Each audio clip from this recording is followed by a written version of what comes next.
Yes, I have started recording, Gary. Dr. Mendra, now you can go ahead. Yes. So good morning, good day, good evening. So to everyone join us from India and from other countries. I hope all of you can see and hear us well, right?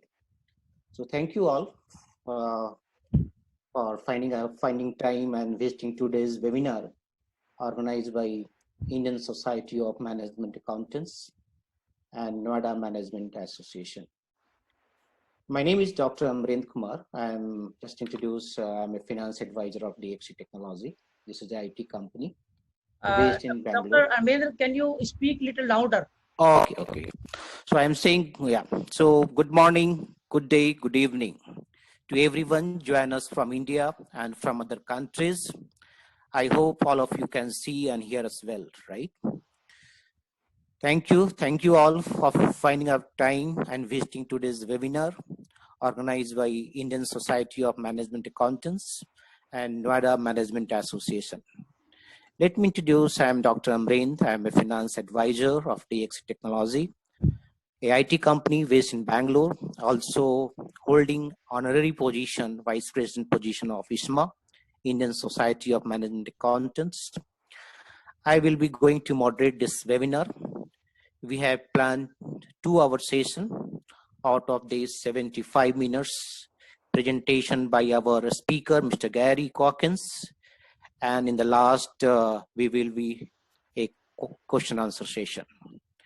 So Mr. Pankaj Jain here, President of ISMA. He's also with us. He is meeting host of this program. Also, we are expecting to join the presence of Mr. Sandeep Mittal. He is the representative of Noida Management Association. He will summarize the session after speaker finishes his talk. We also expecting Mr. Manoj Jain, he's Director of Finance of Saya Group. He will give his own view from industry perspective. And also we have Prajita Prasad with us. She is founder of Meta Connect to give view from women perspective.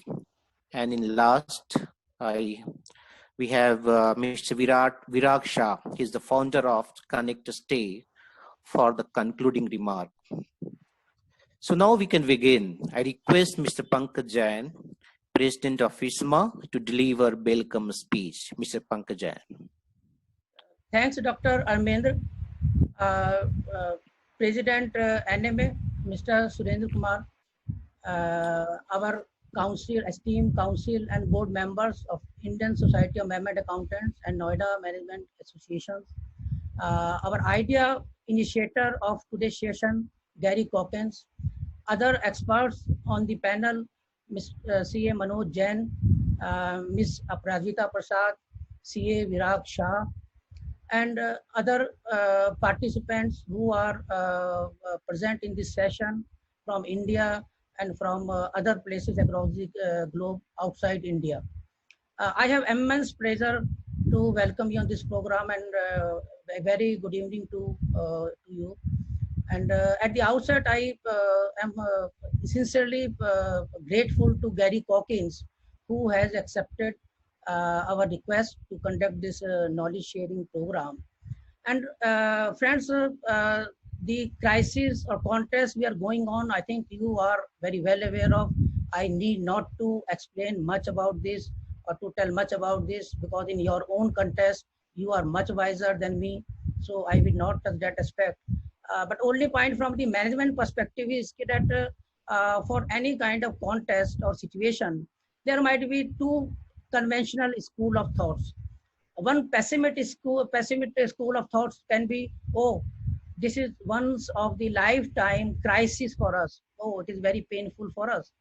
Now the other school of thought, you can think of, oh, this is one of the lifetime opportunity for us. Why not to work for that? But nevertheless, in our own contest, we must form our own perspective that should be more realistic one, and we should prefer that between making balance of these two perspectives, how we can form our own realistic perspective, which is very relevant in our own contest. Because please remember, if 100 guys are there, there are 100 different contests, because each person having their different contests.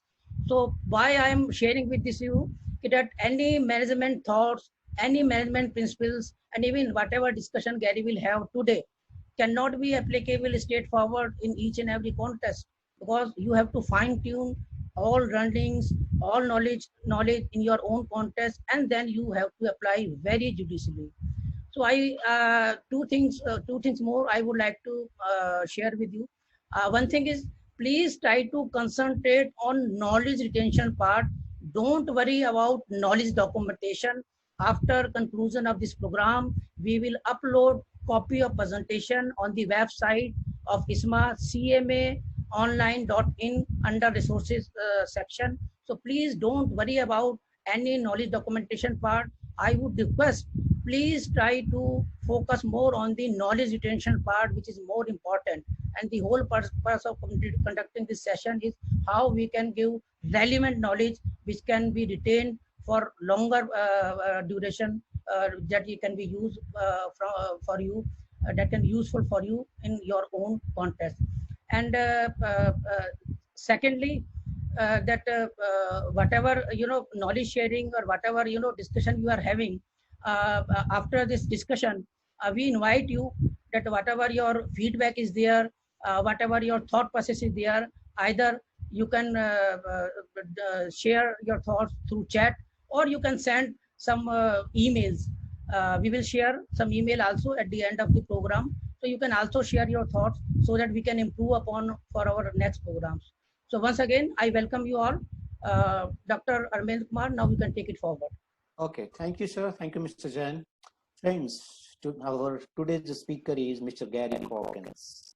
He is an internationally recognized expert, speaker, and book author in the areas of strategic cost management, business performance, and value-based management system. He has worked for Deloitte, KPMG, and SAS. He is founder of analytics-based performance management. Sorry, Dr. Amin, please little louder. Oh, sorry, yeah. So, yeah, just to repeat again, friends, our today's speaker is Mr. Gary Hawkins. He is internationally recognized expert, a speaker and book author in the areas of strategic cost management, business performance, and value-based management system. He has worked for Deloitte, KPMG, and SAS. He is the founder of Analytic-Based Performance Management. This is the firm based in USA, and he's also advisory board member of ISMA, Indian Society of Management Accountants. Mr. Gary received a Bachelor of Science degree with honors in Industrial Engineering, Operational Research from Cornell University in 1971. He received his MBA degree from Northwestern University's Kellogg School of Management in 1974. So coming to the topic, today's topic, is there anything business corporate can do to respond to the immediate challenge of COVID-19? Right here and there.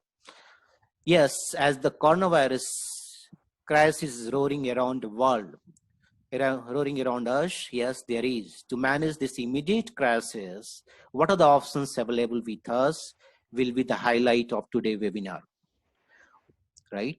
Organization can benefit from leveraging enterprise performance management methods to assist them with the recovery from COVID-19, right?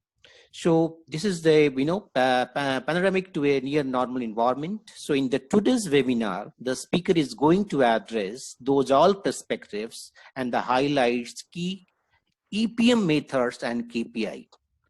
Now I hand over to Mr. Gary Hawkins to address the today webinar topic, driving business performance during COVID-19 recovery. But before he starts, let me explain again you how you can talk to us during the webinar. You all are muted. If you have any questions during the presentation, please put your questions in the chat box, and at the end of the presentation, Mr. Gary will answer your questions. We'll take a few relevant questions during question and answer sessions. Mr. Gary, please, hand over to you. Thank you very much. It's a privilege to present to you, and thank you for putting me as a part of the International Advisory Board for the India Society of Management Accountants. Can you see my screen, my slide? Yeah, I can see. Okay, well then we can get going. Everybody put their seatbelts on. This is going to be like a MBA in an hour and 15 minutes. I'm going to cover a lot of material. Just a little bit more about my background. Thank you very much for introducing me. Some of the information that Dr. Kumar showed, my degree was in 1971, so if you're like I'm 40. There's a reason why those book covers are there. I think careers have much more to do with luck and circumstances than being smart and competent. And I had a couple of lucky breaks. When I was very young, I was a division controller for FMC in Milwaukee, Wisconsin, but I had the chance to become the operations manager in the division. And therefore, I had to start basically eating the same accounting data that I had been serving as the division controller, and I found much of that information to be at best useless and at worst dysfunctional and misleading. And that was a real wake up to me about the importance of management accounting relative to external financial statutory reporting. But my larger break was in 1988. KPMG struck an exclusive contractual relationship with Harvard Business School professor Robert S. Kaplan. Many of you recognize his name from the balanced scorecard, but he did the early pioneering work in activity-based costing. And I got recruited to KPMG, and for 5 years I did nothing but implement activity-based costing. And then I wrote a book, and that led to more books. And that's why you're seeing so many books there. Who will benefit from this presentation? Managers and executives who must now recover their operations as the pandemic subsides. Managers who have struggled at promoting financial planning and analysis, enterprise performance management, and integrating business analytics into their decision support systems.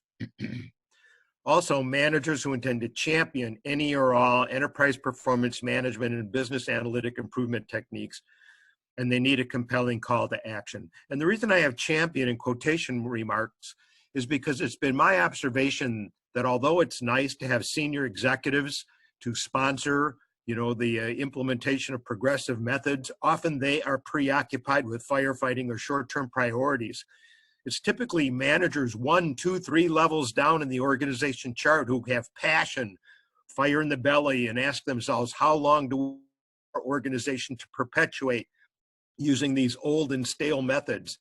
And they're the ones who will do a proof of concept or a pilot project to demonstrate to their colleagues or their line managers, this is the way to go. So I actually like presenting to lower level managers.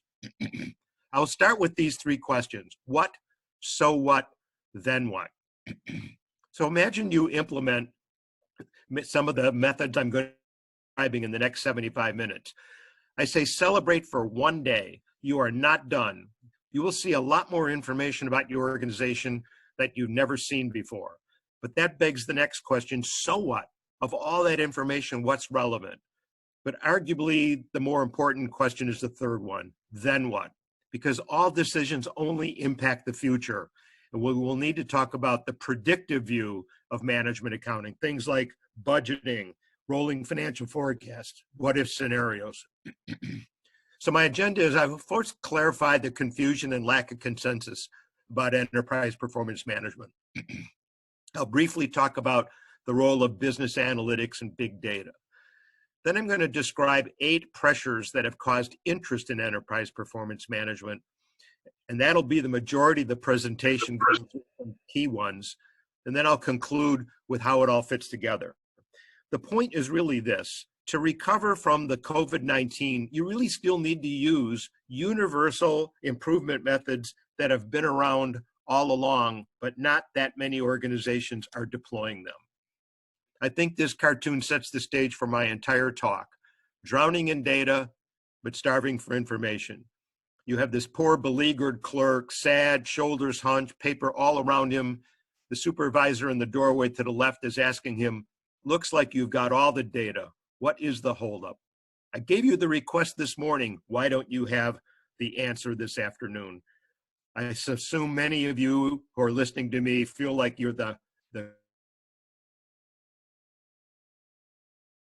about what is this enterprise performance management, which incidentally is also called corporate performance management. Well, actually, that's a subset. That's just about basically the personnel department or human resources, employee appraisals. It's much broader than that. Is it about scorecards, dashboards, KPIs, and measures, aligning the employees with the strategy of the executives? Yes, but that's a subset. Is it about process, productivity, and quality improvement? Yes, but that's a subset also. That's called business process management. That's the area of lean management, Six Sigma. The reality is it's much broader. It's all of the above and more. The good news is this: enterprise and corporate that people now need to implement, but it's the integration of existing methods most people are already familiar with. You've read about them in magazines. You may have put in one or two, but not all of them. The problem is when people do implement them, they implement them in isolation of each other. They're not integrated. You've got the budgeting people in one part of the building, you've got the profitability and costing in another part of the building, you've got the risk management in another part of the building, and so forth. You get a lot more power when you seamlessly integrate all of these methods like gears in a machine. So because you'll be receiving these slides, there is that definition I just gave, integration of multiple methods, but it's even more powerful when you embed them with business analytics of all flavors, especially the predictive view. And make no mistake, the purpose is to achieve the executive team strategy, make better decisions. So I'll briefly talk about business analytics because there's confusion there. Is it a data warehouse? Is it data mining with query and reporting like drill down using tools like Power BI, Tableau, Click? Is it about business intelligence with enhancements? Is it about the technology of data governance, data management, data quality? That's more the IT people in the glass house. Is it probability and statistics like regression and correlation analysis, forecasting, optimization? And I know some of you took those courses in college and you just wanted a passing grade and get out of there. Well, sorry, it's here now, big data. But the good news is you don't need to brush off your textbooks, but you do need some skill sets in your organization that have those capabilities. Or is it even all of the above and even more? Well, I could give you a definition of analytics, but regardless how it could be defined, there's no argument on what's its purpose. Better decisions and better actions. Analytics goals should be to gain insights and foresight and solve problems to make better and quicker decisions with more accurate and fact-based data and take actions. So I sort of lied to you. That last paragraph's a pretty good definition. I want to put analytics on a continuum. In the historical view, you've got descriptive, pie charts, histograms. Then you've got the diagnostic, still looking at past data. Notice there's like an outlier data point. When we go to the predictive view, we're now basically forecasting, and at the very high end is prescriptive. That's the optimization of all the best choices. You will have noticed that one of my books is Predictive Business Analytics. And incidentally, my website, you can see it on each of the slides. If you go there, there are free downloads to many, many articles on all these topics that I have written that you can download. So improving performance by unifying and integrating enterprise performance and management and business analytics. Business intelligence reporting consumes stored information. But what business analytics does is it produces new information from the stored information. And what the enterprise performance management methods do, deploy analytics in the context of a problem. Insights and actions. Queries simply answer questions. What business analytics does is it creates questions. Further, analytics then stimulate more questions, more complex questions, and more interesting questions. And most importantly, business analytics also has the power to answer the questions. And I'm going to get a little serious here. I think in the past, the best leaders and executives had the best answers. Today, I do not think that is the case. Today, I think the best leaders and best executives have the best questions. There's too much complexity. There's too much uncertainty.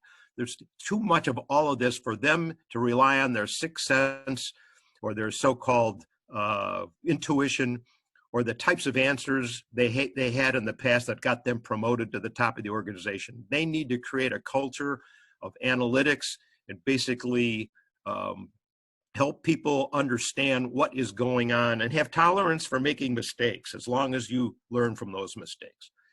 Now, there are many, many, many applications of analytics, and I'm not going to go through this list. It's just a whole area that analytics is being deployed. But to put context, analytics is one step ahead of business intelligence. Business intelligence, which you're seeing here, is now really being relegated as reporting. It starts with standard reports, ad hoc reports that query and drill down, like, a line item of an invoice or purchase order using Power BI, Click, Tableau, those kind of tools, or alerts. But what business analytics does is it takes it to a higher level. You start with the statistics analytics, correlation, regression, clustering, that kind of stuff. Then we move on to forecasting, predictive modeling, and ultimately optimization, like top of Mount Everest. And my undergraduate degree is operations research, so I like optimization. But let's get on to enterprise performance management. Before computers, so why has there been interest in it? I'm going to take 3 or 4 minutes and go through 8 causes of interest, and then the rest of the presentation I'll drill down into a few of them.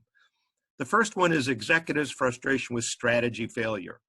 Most executives are quite good at formulating strategy, or they'll bring in a high-end consulting firm to help them. Their big frustration is failure to execute the strategy, and there's much empirical evidence of this. In the United States, there's a consultations of CEOs. It is increasing every year. Board of directors are frustrated when the CEO does not basically implement the strategy. Number 2, increased accountability. Today, there is no place to hide. You will be measured. You will be monitored. It does not necessarily mean your job is at risk, but it could adversely affect your being promoted or your salary increases. 3, more rapid decision-making. Unlike a couple years ago when you could test and learn and have meetings in conference rooms, today, managers will be on the phone, go or no go, yes or no. They need to make the decision in real time. 4, mistrust of the management accounting system for transparency. They do not trust the management accounting data. They know it's flawed and misleading. I will talk in depth about how to resolve that. 5, poor customer value management. Customers are the source of value creation for shareholders and owners. The problem is the accountants do not calculate any profitability below the product and service line, gross profit margin line. They don't trace channel related and customer service and cost to serve, P&L by customer. I will talk about that. 6, contentious budgeting. What I'm about to say. I think the annual budget process is so broken and is such a disaster. The best solution is stop budgeting.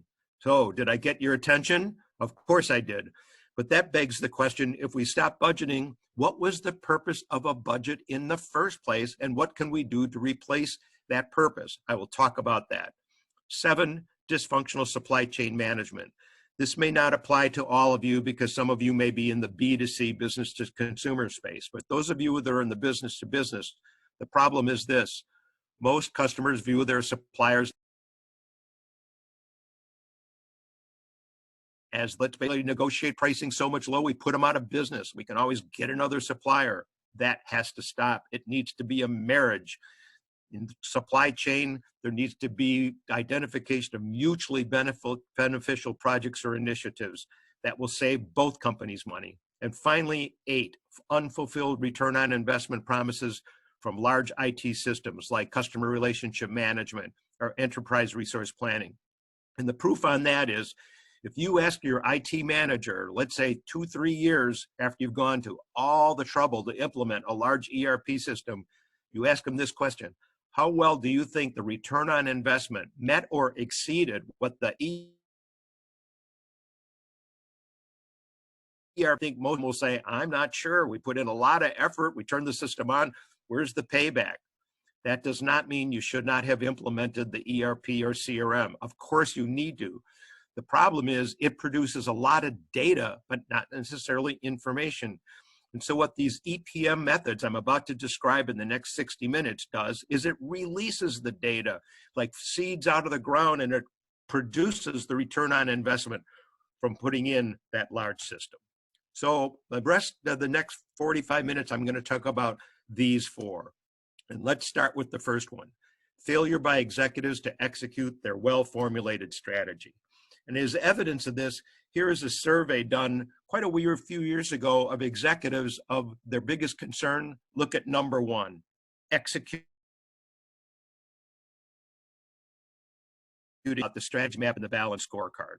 But above that is something arguably more important. It's the vision and mission statement.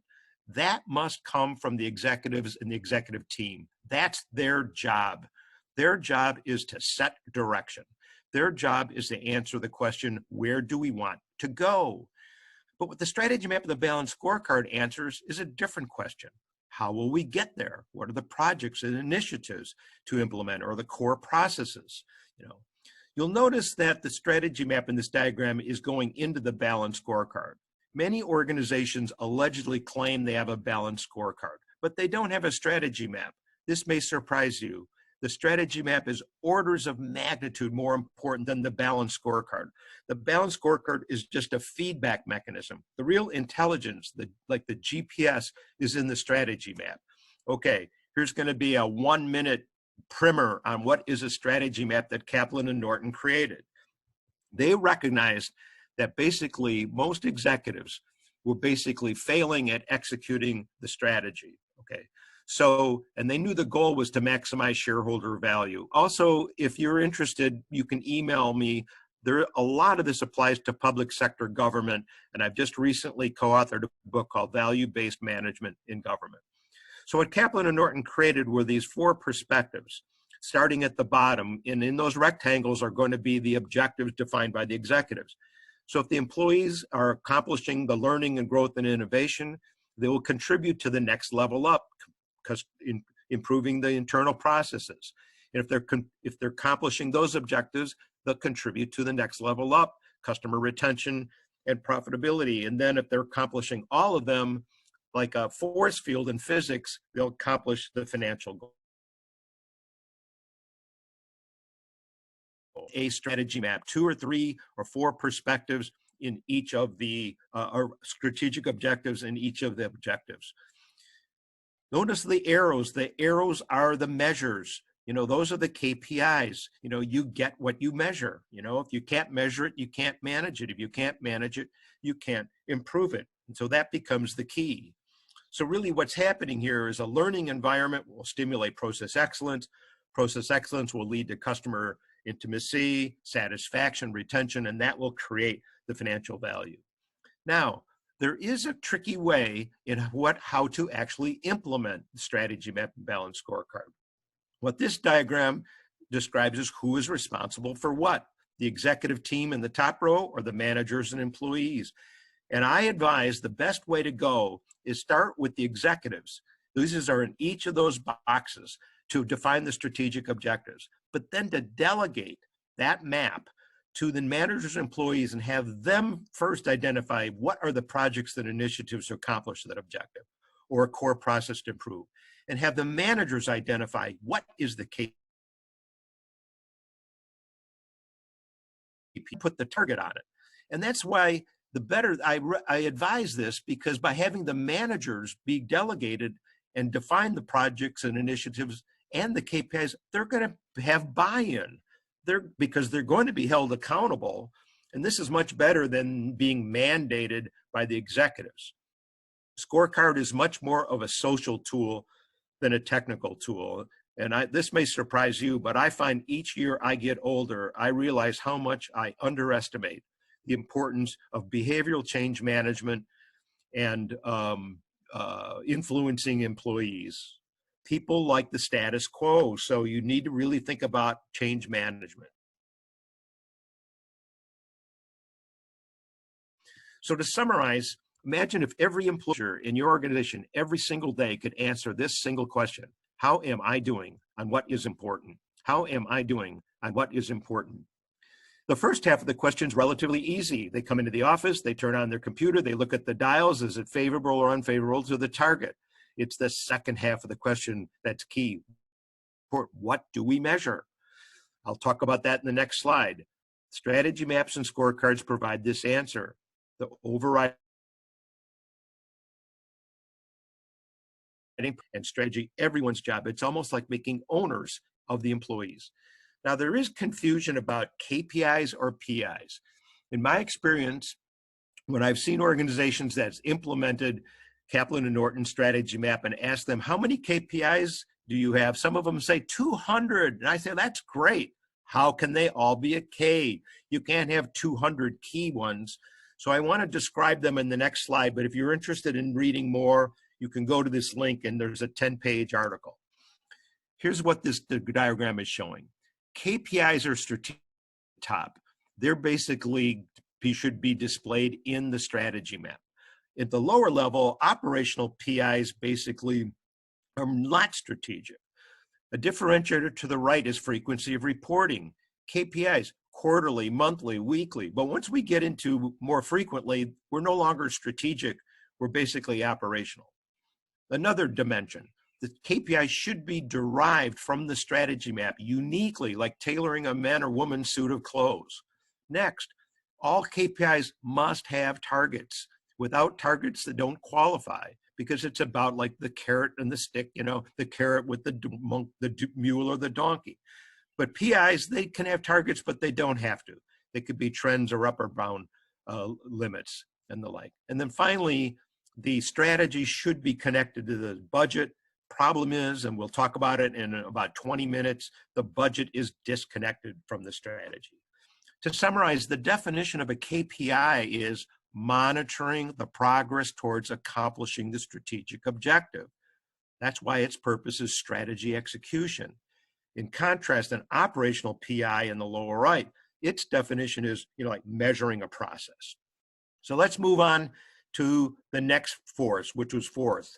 Mistrust of the management accounting system and its flawed cost allocations and misleading cost reporting of outputs, products, standard service lines, channels, customers, and outcomes. This will be of interest to all of you that are in the management accounting field. And I'm going to draw on some of this from one of my many, many articles I have written for the Institute of Management Accountants. When I did retire from SAS, I retired 5 years ago. I was with SAS for 16 years. SAS, if you're not familiar, is the world's largest privately owned software vendor, 15,000 employees. There's offices in India. In fact, I have presented, I think, 3 seminar tours in India, Chennai, Bangalore, Mumbai, Delhi. I know your country well. I've been there and I love the food. And if you go to these links, you can read about these trends. So let's start talking about management accounting with a little bit of a primer. What this diagram is showing is a spectrum from left to right, where you want to ideally directly charge expenses into calculated cost. The highest form of direct costing is project accounting, but it only applies when there are non-repeatable processes and unique outputs like building a satellite. When we move to the next one, that's pretty traditional. Standard costing, labor reporting, routing bills of material. But I don't want you to get the impression that this presentation is about manufacturing. Service organizations apply as well. Insurance companies, banks, they may not have tangible outputs. Then we get to activity-based costing. It really is like a poor person's, if you will, standard costing system. We don't need all of the detail of routings and materials like that. What this slide is really intended to show you, though, is at the far right, allocations is the last resort. Allocations are bad, and I'll describe that in a second. The reason that there's been interest in ABC has to do with this diagram. It shows the 3 universal components of any organization's expense. You're seeing over time, over the last 30, 40 years, is the indirect expense, commonly called overhead, is displacing the direct labor costs. I call it recurring because, banks, that word, labor hours, but it's still going on. When you ask people, why is this displacement taking place? They think, well, because of automation or computers, we're automating the frontline workers. That is secondary. The main reason for this is over the many years, all organizations, products, types of services, more colors, more sizes, more ranges. In banks, they have more type of depository accounts and loans and so forth. And the point is this: when you increase the diversity and variation of the outputs, it just produces complexity, and complexity causes the need for more and more indirect expenses to manage it. So 50 years ago to the left, when the indirect was a thin veneer, okay, you could spread it like peanut butter, but most of the costs were direct, so be more accurate. But that is not the case today. The indirect is much larger. We need to trace it. So let me describe what is ABC, and this is a quick way that you can describe to your managers. Imagine you go to a restaurant with 3 other friends. You order a little salad and the others order the most expensive item on the menu. And at the end of the meal, when the waiter or waitress brings the bill, the other 3 say, hey, let's split this check evenly. How do you feel? Not fair, not justified, not care. Well, that's how products and standard service lines also feel when the accounting department takes this a large amount of indirect and overhead expense and they spread it like butter across bread using allocation factors like number of units produced, sales amount, labor hours. None of those factors reflect the unique consumption that each product or service line consumed in the end-to-end processes and the work activities that belong to them. So the simple definition of activity-based costing is it's if the waiter or waitress brings 4 individual checks. So the problem actually begins with this traditional responsibility cost center statement. Every manager on the planet Earth recognizes this. The problem is when managers receive this report, they ask themselves, how much insight and understanding do I get about the cost that I can influence and control? And the answer is not much. Notice at the bottom, I say when managers get this kind of report, they are either happy or sad, but they're rarely any smarter. Well, what activity-based costing does is it makes them smarter. The problem is the data in this format in this report is structurally deficient to answer the question. So what activity-based costing does is it changes that structure. Notice we convert the same amount of money, $914,500, into the middle into a different data structure. It's the structure, the language of work. Key scan claims, analyze claims. Notice I'm using the back office of an insurance company. It's a factory too. And then it reassigns each of the work activities into the products or outputs, just like the waiter or waitress in the restaurant using an activity driver. Now, it's a little more complicated. I've now rotated that slide 90 degrees to the left. It's not as simple as, oh, you take the general ledger expenses, you convert them into activity cost pools, and you trace in the objects. It's more complex. You look at the right side because you have support departments that support other support departments that ultimately support the frontline departments that interact with customers network. And the next slide is going to be complicated, but I want to educate you, not just basically give you high-level, rhetoric. This is a good representation of any organization's management accounting system. You've got the resource expenses at the top, you've got the work activity costs in the middle, and the final cost objects at the bottom. And you'll notice I used expenses different from costs. They are different. Expenses at the top is when the organization exchanges money with third parties or pays employees. Currency exits the treasury. All costs are calculated. You calculate cost. So you have to adjust your thinking. This is not a process flow chart. This is a reassignment network. So if the organization, the US dollar, spent $2 million in January, it will be the exact same $2 million of work activities, and it will pile up at the bottom into $2 million of customers and something we call business sustaining. All of those arrows, think of them as thin straws or wide pipes. where the diameter reflects the amount of money flowing through. That's why it reconciles exactly to the dollar or the euro or whatever is the currency.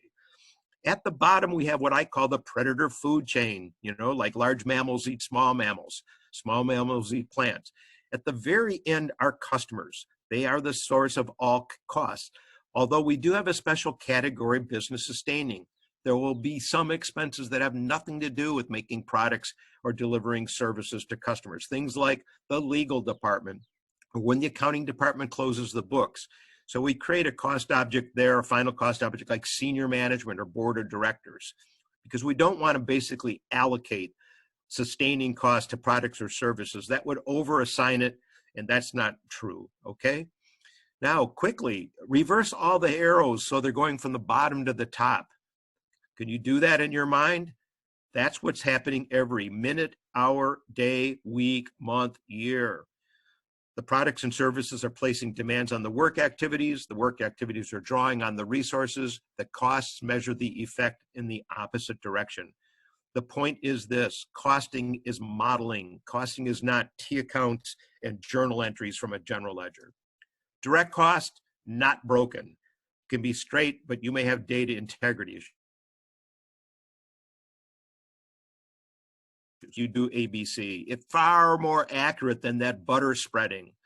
What you will discover, what we're showing here is the traditional, peanut butter spreading is the horizontal line, traditional costing. But when you do ABC, you will discover some of the products are overcosted, some of them are undercosted. When we look to the left, those are the overcosted item, the simple products and services. That's like you in the restaurant where you ordered the salad, but you were subsidizing the other three if you had to pay their load. To the right, we have the overcosted. And they, compared to the traditional costing, is not small, 5 or 10%. It can be 50%, 100%. A unit that costs $20 traditional, maybe $5 or $105. This is an important slide. This is real data that you're looking at from a real company.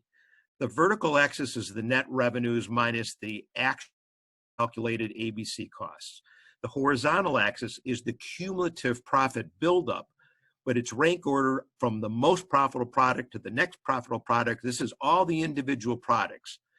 The very last data point at the right will reconcile exactly with the profit and loss statement.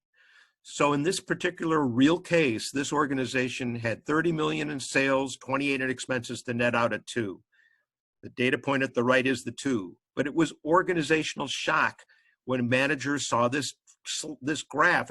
We call it the humpback whale graph, because it said, look, you make profit on 3/4 of your most profitable products. You then lost 6 million on the remainder to net out a 2. And without ABC, their belief system, it was the blue line, just a little blue and a few unprofitable products.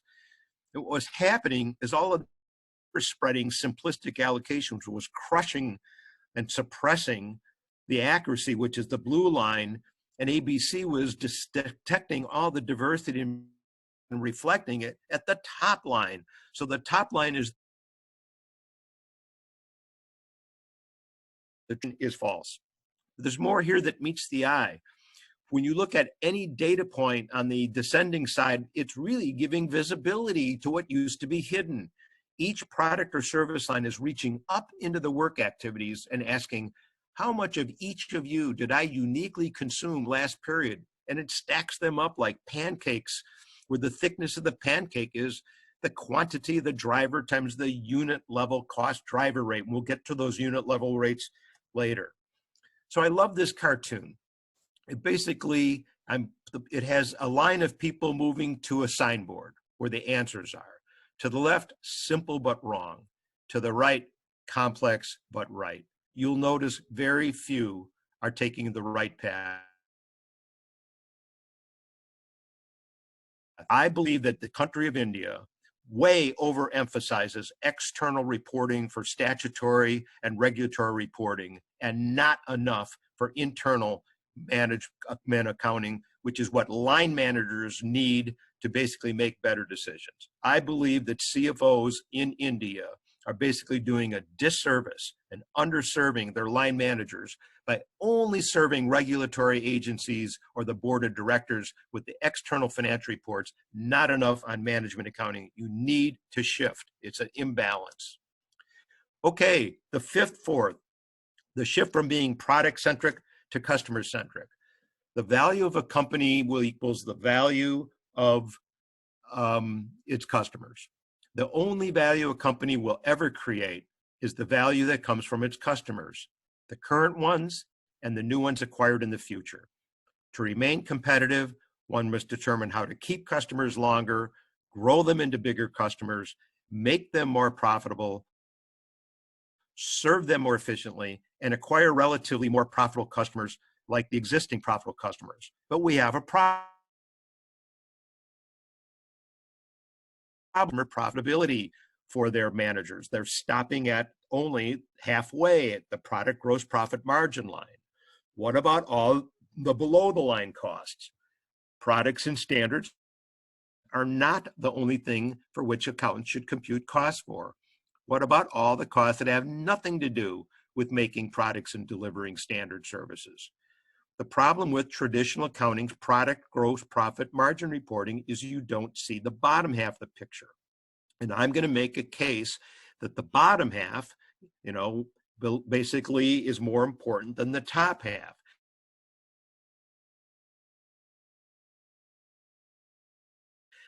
In other words, the shade space is the top half, material, labor, indirect expenses for the product. When we go below the product gross profit margin,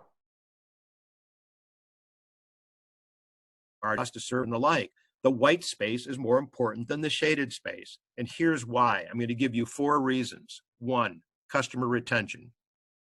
It is relatively much more expensive to acquire a new customer than to retain an existing one. Well, that's a no-brainer because decisions only basically impact the future.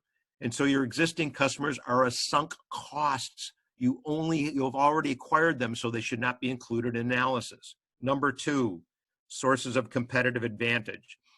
As products and standard service lines differentiation, and I already described to you, as diversity, complexity increases for customers, you really need to basically differentiate the services. Number 3, one-to-one marketing. There are 2 gurus.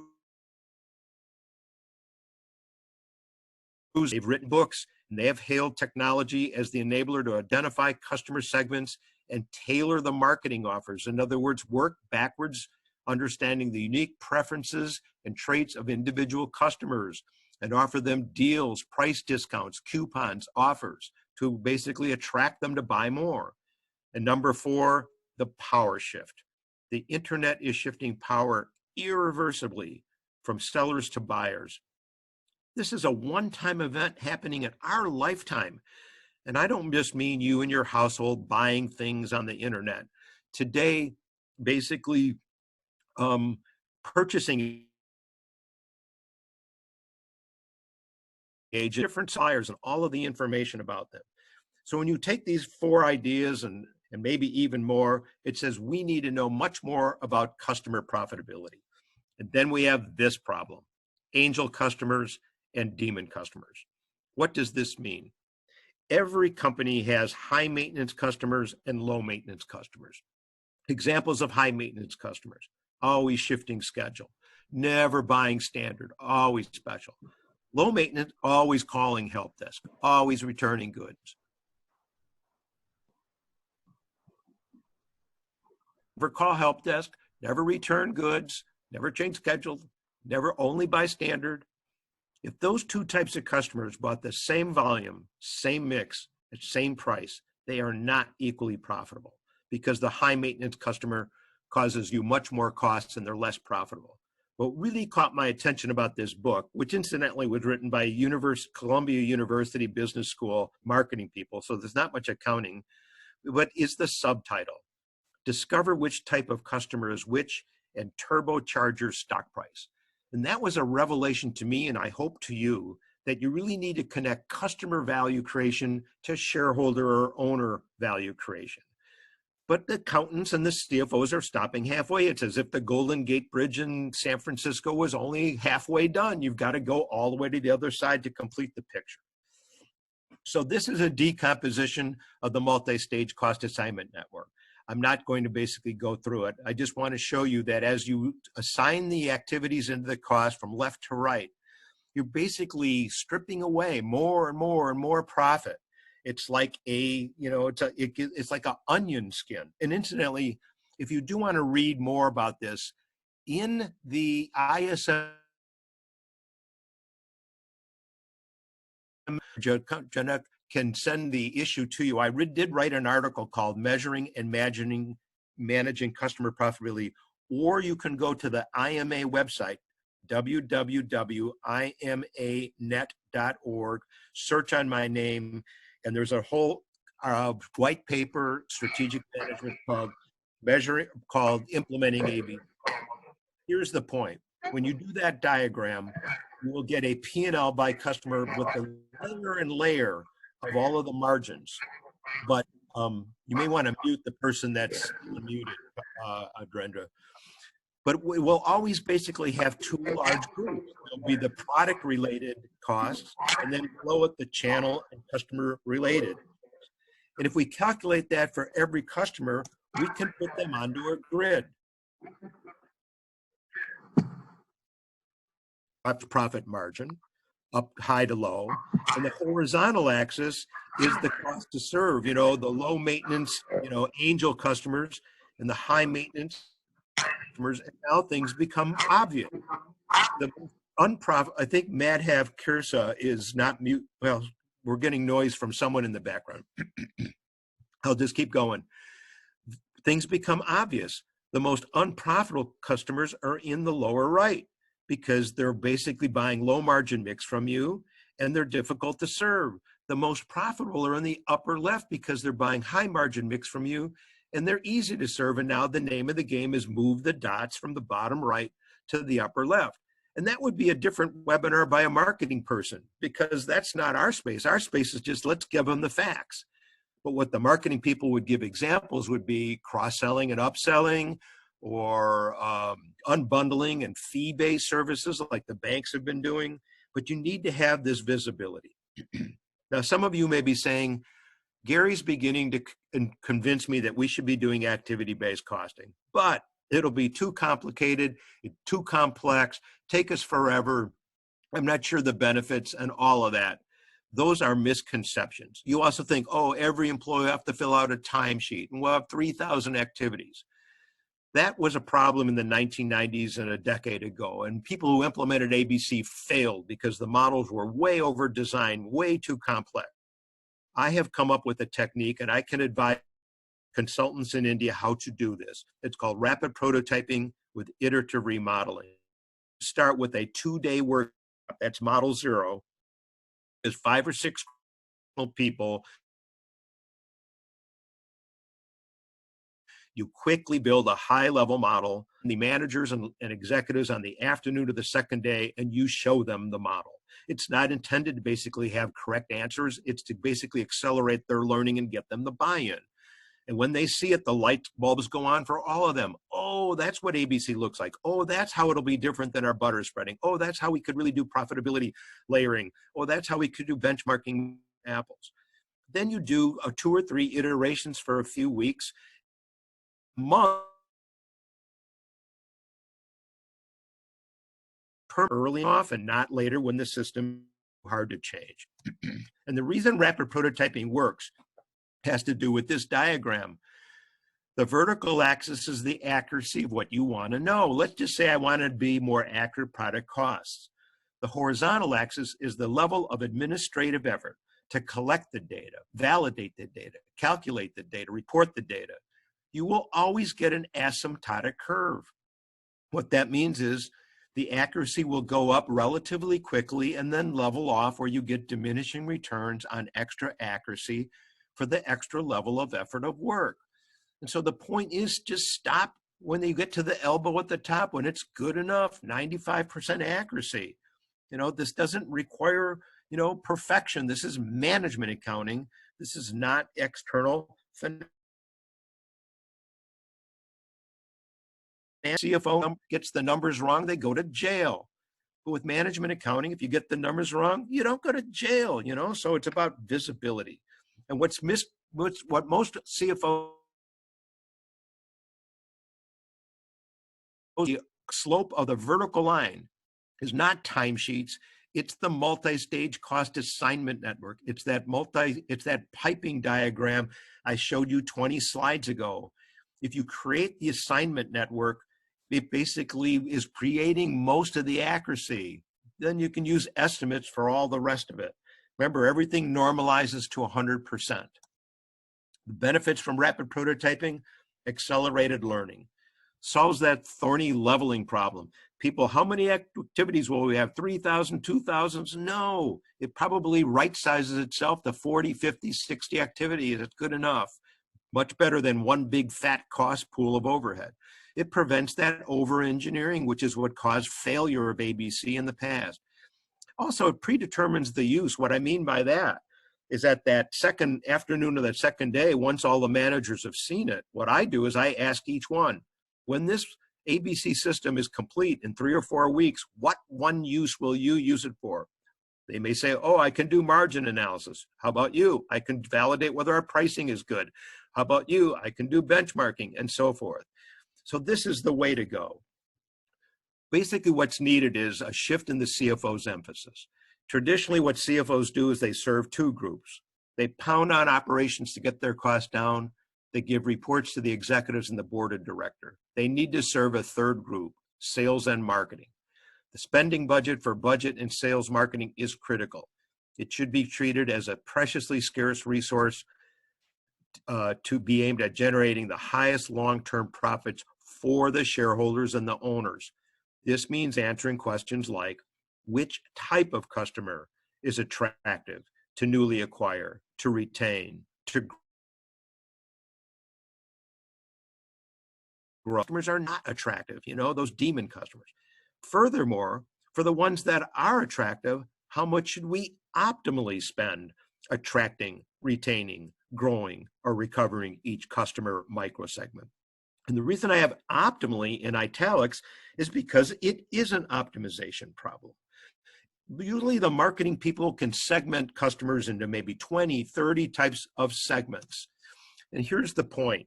Remember the subtitle to the Angel and Customers book, Discover Which Type of Customers Which and Turbocharge Your Stock Price. You can destroy shareholder wealth creation in two ways. You can do it by overspending unnecessarily on loyal customers for what is needed to retain them. You can underspend on marginally loyal customers and risk their defection to one of your competitors. Therefore, the question is, what is the optimum spending level for differentiated services to different microsegments of customers? And I'll just be short, the CFO and the accountants have the ability to do this because cost accounting is typically outside the comfort zone of line managers. All right, let's move on to the budgeting. Remember when I said the budget is broken? I caught your attention. Here's the point. Budget is typically enacted from the executive team strategy, and it's not based on future driver volumes. It's not driver based. Here's going to be a funny story. How many of these boxes would you check? And if you're from a consulting firm or a CPA firm, think of one of your clients. Our budget is invasive and time consuming with few benefits. Our budget takes 14 months from beginning to end, well, maybe 6 months. Our budget requires 2 or more executive tweaks at the end. Once the executives get it, they want to change the numbers, so you have to keep going back. Our budget is obsolete 2 months after it's published. You know, it's out of date already. Our budget starves the departments with truly valid needs. Our budget caves into the loudest voice and political muscle. It rewards those veteran sandbaggers who are experts at padding. What I mean is those managers, when they submit their little spreadsheets, you know, that get consolidated, they've already passed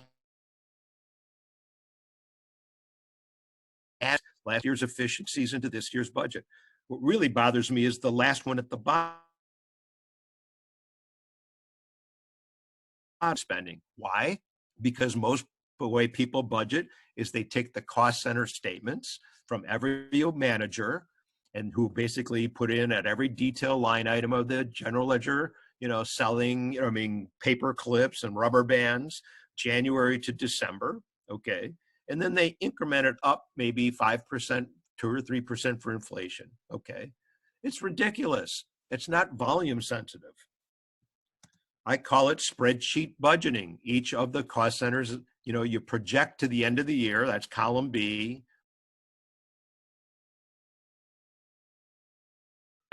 Column B times 1.05 and copy down. You should be laughing. This is ridiculous.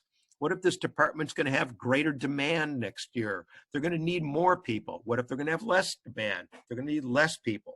So we got to get rid of spreadsheet budgeting. And, and when we do that, we do give it to the executives. And then they basically, I don't like the number. So everybody gets their spreadsheet back. You change some numbers, you consolidate it back up. Up, down, up, down, up, down, up, down. You almost want the executives to ain't really the way to go, because that's their aspiration. We want to first start out with reality. So to get to reality, I'm going to show you how you can replace the purpose of a budget using enterprise performance management. Think of the amount of spending. The blue arrow on the box, integrated budget, is the result of 2 river streams coming at the organization. The upper river stream is the repeatable recurring work. It's demand driven. The bottom river stream is non-repeatable, non-recurring work. It's the result of projects. And I'm going to describe 3 mitigation projects, strategic projects. So for the upper river stream, the repeatable work, the way to go is you basically take the do a predictive view. You basically calculate the ABC model backwards. You forecast the volume and mix times the unit level consumption rates calibrated in the past to solve for the level of capacity or resources.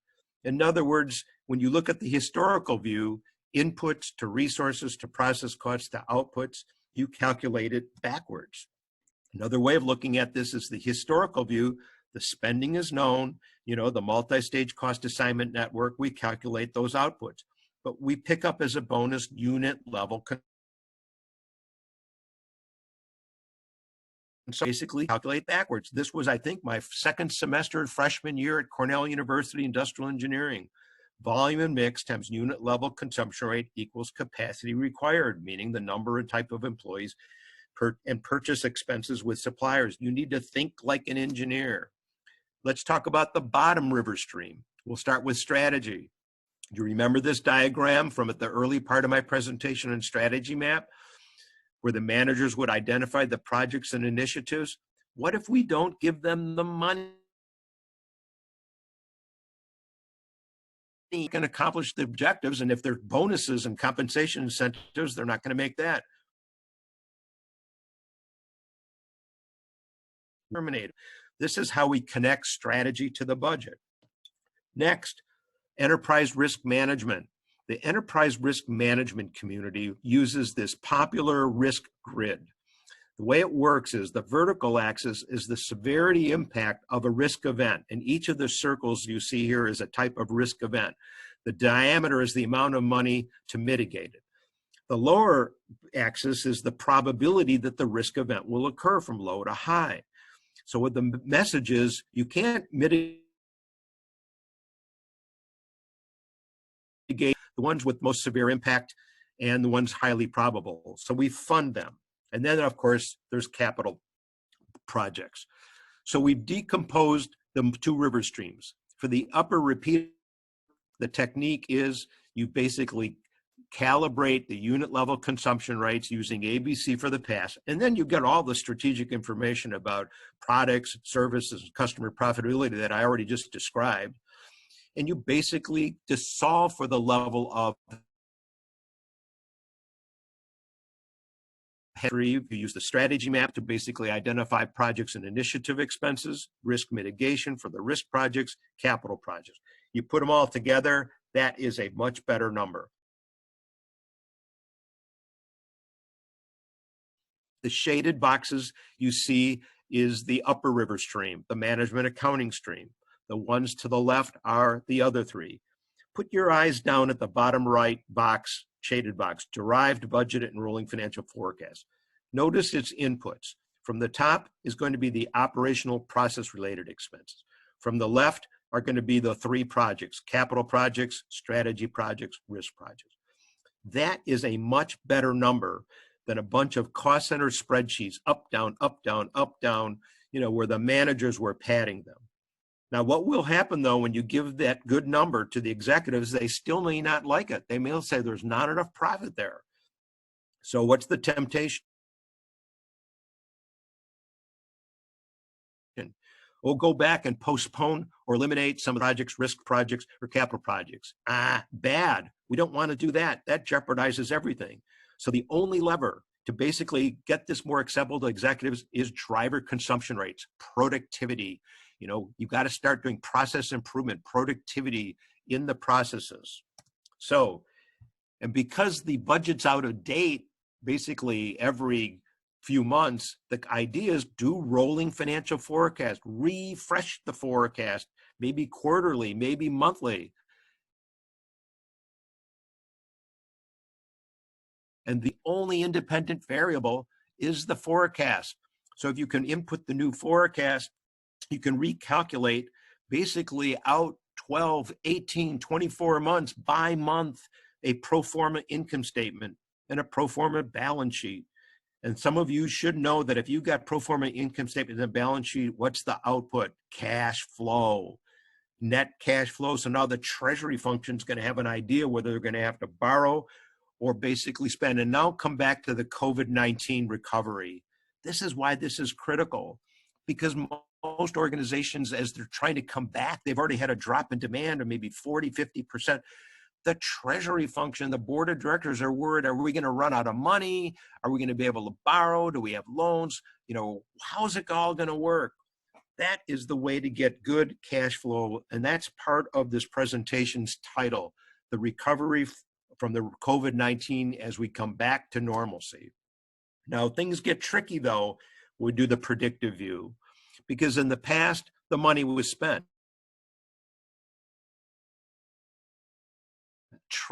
Catalog each category of resources as sunk, fixed, step fixed, or variable. And that depends on the planning horizon, because in the short term, all expenses are fixed because capacity is not easily adjustable. You're not going to terminate employees on Monday because there's not enough orders in the house and hire them back on Tuesday. You'll keep them, have some excess and idle capacity for a day. But as you go out weeks, months, years, you may replace full-time employees with temporary or contract ones. You may lease assets that you would have purchased. So it becomes variable. You need to think that management accounting becomes like microeconomics. Most savvy managers know that these expenses are fixed in the short term and variable in the long term. So they really want to know what's the impact for adding or dropping products, channels, or customers, make versus buy decisions, outsourcing, a capital investment, and the like. Some of you who took the college textbooks on management accounting, you remember it's the relevant range. So to sort of summarize, this is a taxonomy diagram I created for the International Federal Accountants, IFAC. It's the New York City, it's like the United Nations of Accounting Institutes. There's about 180 of them, like the AICPA and the Institute of Management Accountants in the United States. And think of it like in, biology, plant kingdoms, animal kingdoms. What I created is there are three kingdoms of accounting at the top. From the left, tax accounting, financial accounting, management accounting. The way the diagram works is calculate the costs. When we go to the left, we follow rules, generally accepted accounting rules. In the United States, those rules are from the Security Exchange Commission. I'm unsure in India what your regulatory body is, but that's basically things like cost of goods sold, inventory valuation. But when we do management accounting, cost reporting analysis, we don't follow rules. We basically model it to reflect reality. That's how we get the historical profitability reporting. But remember, when I said what The then what? The impact is the future, the decision support and cost planning. And that's the section I just described about the predictive accounting, rolling financial forecasts, but it can still be used for what-if scenario. Many chartered accountants do not like me or like this diagram because in the very low at bottom, I've got what I call the value spectrum. Cost accounting or financial accounting is low value add, modest value add in the middle, high value add to the right. The value of account pieces from left to right. So let's bring it all together. How does this all fit? This is a diagram that I have created that shows the big picture of what I described today. I'll go through the box and it was at the bottom right. Remember I said we want to basically connect customer value creation to shareholder wealth creation. How does the diagram work? Oh, first of all, where's management accounting and analytics in the diagram? You don't see it. Why? Because the output of management accounting and analytics is the input to so many places. It's many hundreds of types of decisions used. How does the diagram work? Start at the top where I've got customer satisfaction. The board of directors will formulate the strategy typically based on the customer needs. Then they will communicate that strategy to employees in a way they can understand it, the one-page strategy map, and they'll define the KPIs. At the bottom, scorecards and dashboards, once each manager every day can monitor their KPIs and OPIs, it's feedback. So that whole section there is the strategy execution piece. The big box is the organization. That's all your employees and your machines and your equipment, your assets, your capacity. Now when we go up into the customers, remember, that's the targeting. What types of customers are attractive to retain, to grow, to win. When we get to that loop, see that kind of loop? That's take the customer order, complete the order, okay? And that's where the world of, the ERP software vendors and lean management, Six Sigma and the like. So are you seeing all these moving dots? I hope this is going through on Zoom. This is what's happening every minute, hour, day, week, month, year in any organization. But to the degree that any of these veins is basically restricted like a bottleneck, it's basically going to mean the money doesn't flow to the shareholders. Look at the bottom right. It leaks into the sewer. And to the degree we have inefficient processes, poor targeting of customers, too much excess, wasted, idle capacity, it leaks into the sewer. So what enterprise performance management, the integration of all these methods, any leakage, and optimize the money that goes to the shareholders and the owners. If you are interested in basically evaluating the quality of your management accounting system, methods and procedures, here's a booklet, a 30-page booklet I wrote for the organization I did the taxonomy, IFAC, and you can basically download it by using this link. In it is this stages of maturity model. I'm not going to go through it in the interest of time. I've only got, I think, 10 minutes here. But they're typically 95% of organizations, and I believe in India this will apply, are a 5D or lower. Product profitability at and the overhead is spread like butter across just for product and service lines. 7D, now you're going below to the gross profit line to do customer profitability, which everybody should get to, and 8D, far more sophisticated. If you're a 5D, and you all are, it doesn't mean you have to answer, how do I get to 8D? What you need to answer is, what is the incremental benefits compared to the incremental effort just to get to 6D? And then we'll ask the same question if we're at 6D to get to 7D. So to sort of summarize, what's really happening here is the return on investment is shifting for any organization, is shifting from tangible assets to intangible assets. What I mean by that is the return on investment for any organization is shifting from investments like on trucks, machines, computers, to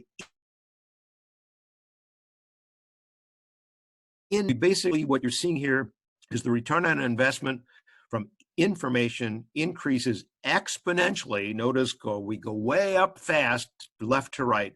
It increases as we go data to information, to knowledge, to insights, to decisions. The problem is most organizations are stuck in the two red bubbles to the left. All they have is raw data and standard reports. All they can answer is what happened.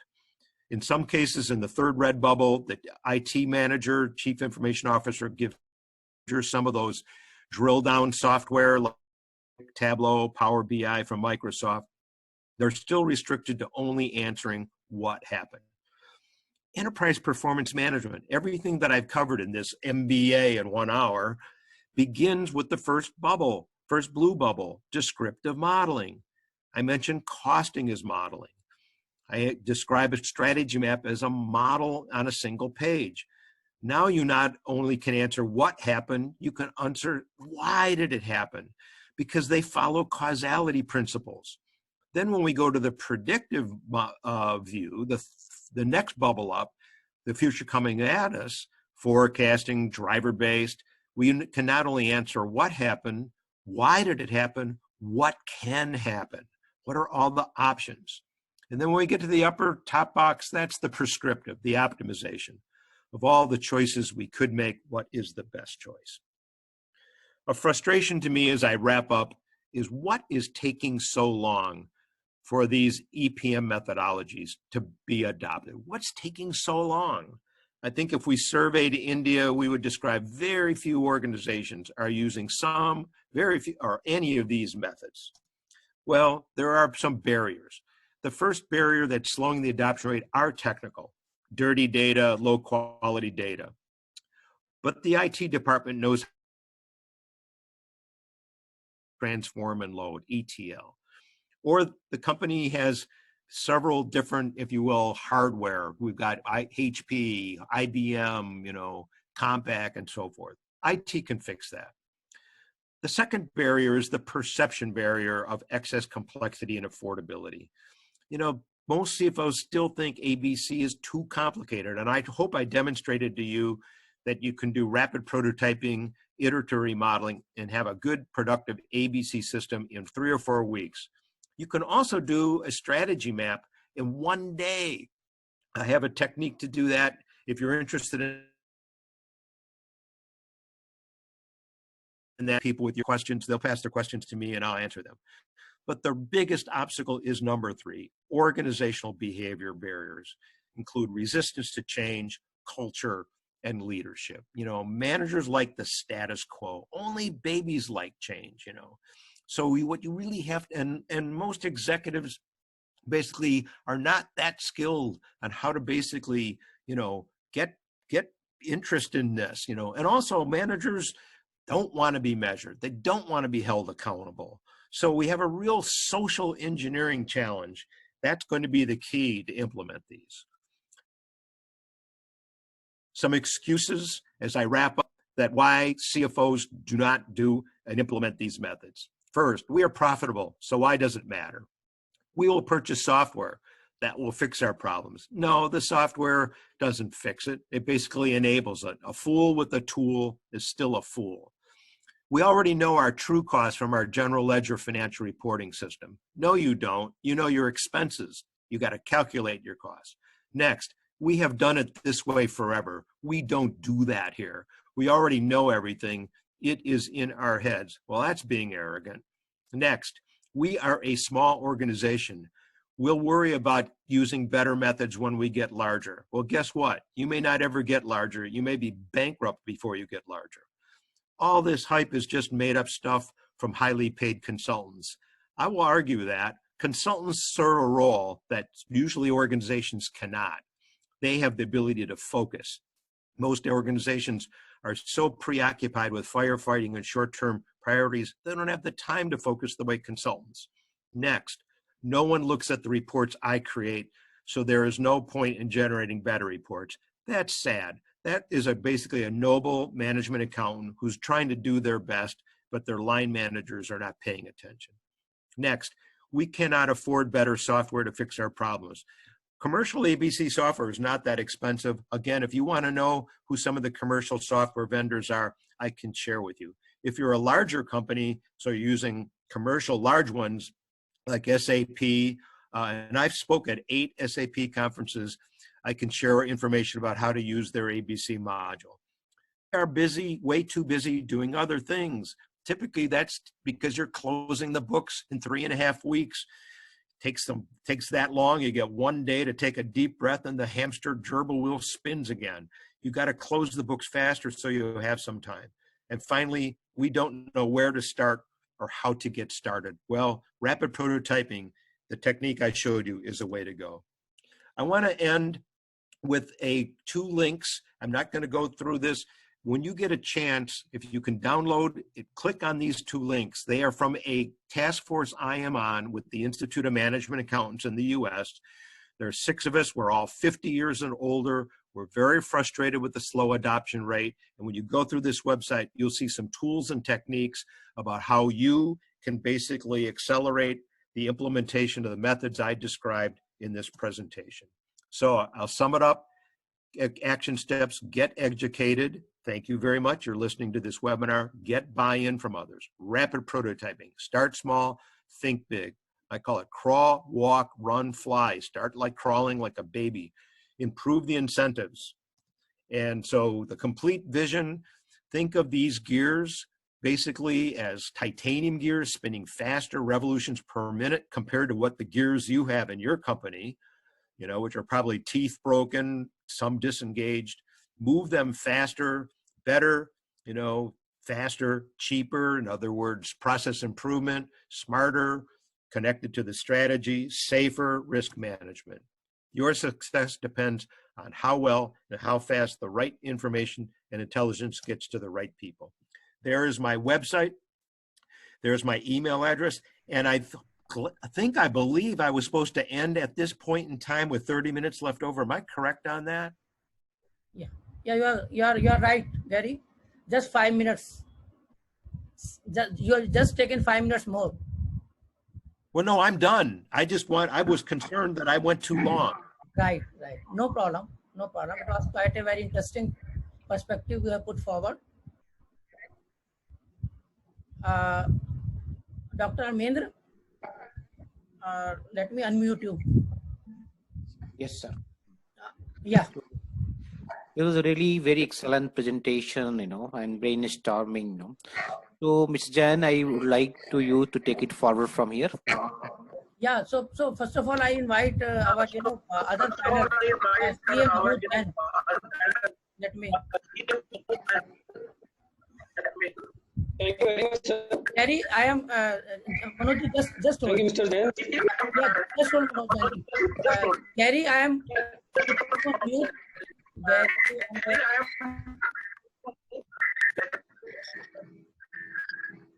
Let me putting some persons on mute because there is noise.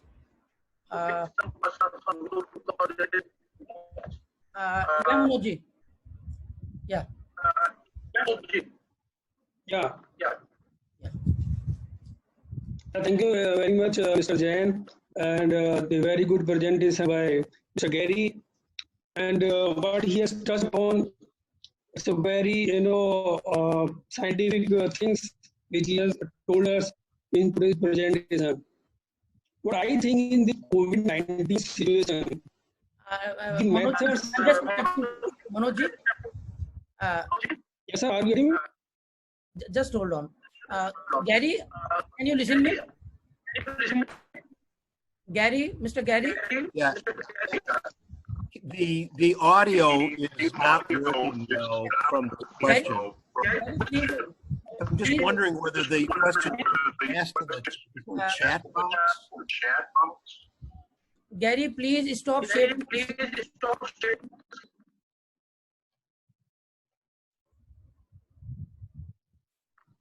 Gary, please stop sharing. The problem is There is an echo. You're hearing me. Yeah. But someone's computer is repeating it. Yeah, there is.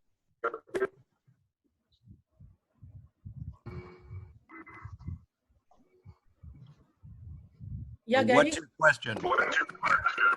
My request is please stop sharing your screen.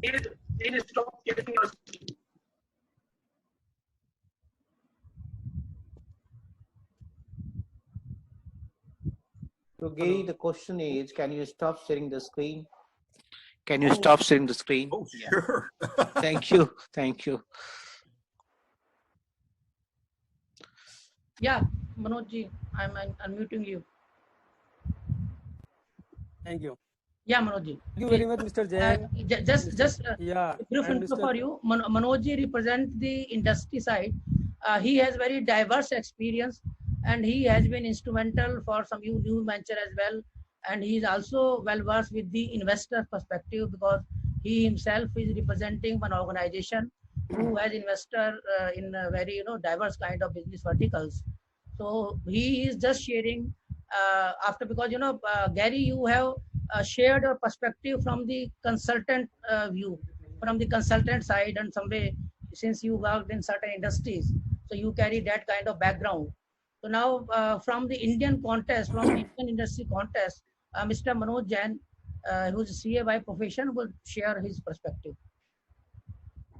Yeah, Manoj ji, please go ahead. Thank you very much, Mr. Jain, introducing me. I am not, that great as you have explained. The ideas which Gary has explained today are actually eye-opener.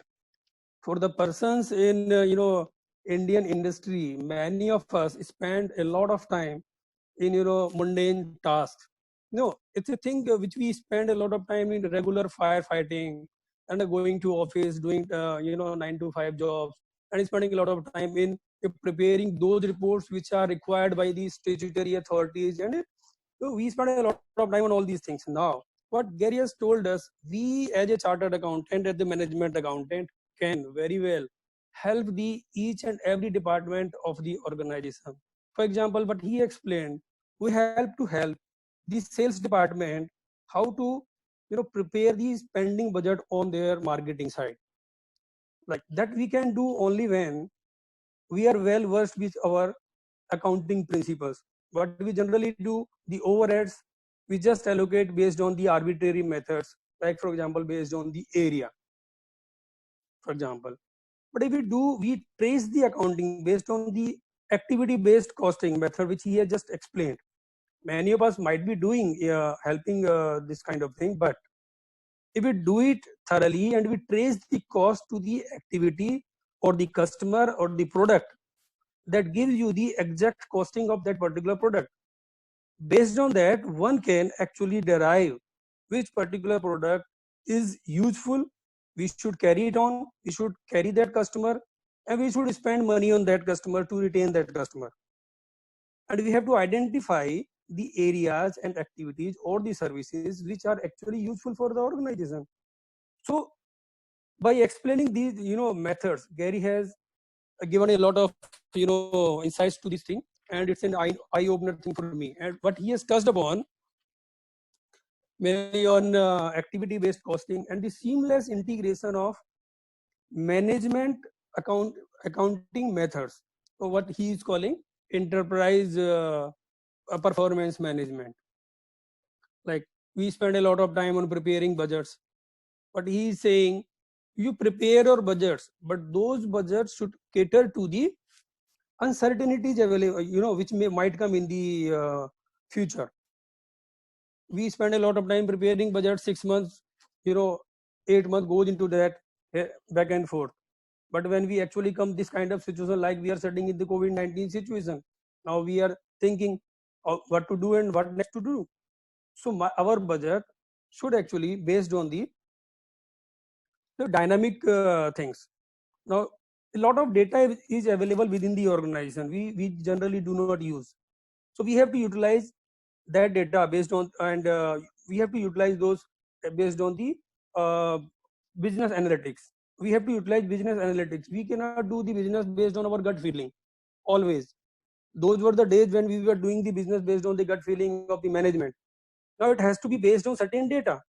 So these things what he has explained are, we should implement in our systems also here. And we cannot say that this is a smaller organization and we do not have the budgets to spend those kind of expenditures on those consultants.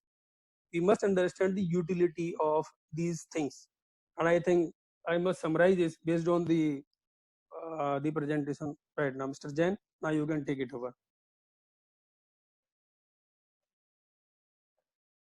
Can I say something? Can you still hear me? Yeah, please. Yeah. Hey, Manoj, thank you very much. It's always reassuring when someone like you validated, you understood some of the information that I was describing. But I want to describe a radical advance that I did not discuss about customer profitability. If you change the commission program for the sales force, which is typically 100% exclusively on sales, that's how you motivate salespeople to sell more, to a blend of, let's say 60% sales and 40% profit by each customer. Then when the sales director has what's called their account planning, asking the salesman, here's your 8 customers. What's going to be your sales increase in the future? What's going to be the profit increase? And what happens when salespeople have a shift, because they want to make money for their household, they will learn ideas about how can I alter the behavior of the customer in harmony with our expense structure. A simple example, we always do partial skids and partial truckloads when we deliver to them. What if we could do full truckloads and full skids? Much more economical to my own company as the supplier. And now we've connected a big part of this. And enterprise performance management really is it's an integration of methods. EPM or CPM is not a process, not a system. It's the integration. Think of it as many, many gears, and we're going to integrate them together.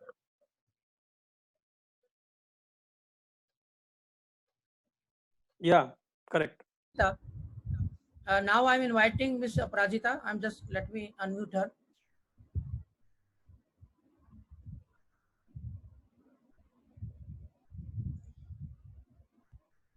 Yeah.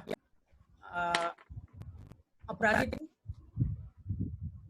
Yeah. Aprajita? Yeah. Now, thanks. it's your take, because Aprajita now representing the women's side, because as you all know, in the business side, and particularly in our India, there are a lot of issues taking how we can ensure diversity in the management. So now women perspective is also equally important. So that is the reason I invited her to share the woman perspective, that how from present context we can take our business ahead, we can drive the business performance by taking some woman perspective. Because women in India are very, very wise in our country, and they are, managing entire home, entire kitchen, and they are the best crisis manager. Gary, that is some insight from my side. Women of our country are best crisis manager, and thanks to this community that we as a country whole in entire world are facing this crisis in a much better way. So I invite Aprajita to share your... Thanks, Pankaj sir. So that's actually so thoughtful and wonderful of you to have some diversity intake to a very serious business problem. What I would say, and Gary, I would say the capsule course in a management in an 75-minute talk was amazing. It was just like a refresher, and it brought forward all the different cycles together. And I come from a business intelligence perspective. I have worked into business intelligence work with clients like McKinsey and PwC. So no bits what you were talking about, and now run my own venture. So, I would give my take on few of the things from both the industry and the women centric perspective. One of the key things that I would like to mention here, Pankaj sir, is the slowdown or the recovery model that we would be in right now. This is a lot gender agnostic, I would say. We together, all the diverse sectors and genders have to come together to rebuild the entire economy. So that's very important thing. But yes, having said that, what would happen once we start taking these recovery paths would be like a lot of things would change the way we used to do business, the way we used to work earlier. A lot of things would change, because the new normal that we call today, we start working virtually, we work remotely. So this new normal would take over the existing model. So, there may be less travel, there would be remote working, like Gary mentioned, there would be budget constraint, a lot of things would happen. So that would make sure that we increase our productivity. And how we would do that? We have to increase the efficiency or remain more efficient in doing what we do. I was listening to one of the statement by Narayan Murthy, and what he was saying, that instead of the 40 hours per week model, we need to move to a 60 hours per week model for the next few years to bring back the economy, right? So if we are targeting to do a lot more work, it's more about the quality of work that we need to do than just the quantity of things. So, like Gary mentioned, a lot of things about how these business performances can be measured, activity-based modeling, the KPIs have to be, measured, and the performance, the entire chain that he has been talking about. One of the key parameters when he brought forward the finance, the strategy, and all those parts, what I would say that is planning. Even when you say that Indian women are great at crisis management, how do we do that? It's just with the meticulous planning. I would say if I have 10 hours to do something, I would put 8 hours in sharpening my axe, because unless we have things properly in place, meticulous planning, all our efforts may go waste. So there has to be in tandem with all the different segments, sectors, departments have to work together. And that's where a lot of things would like even Manoj was talking about, the use of technology.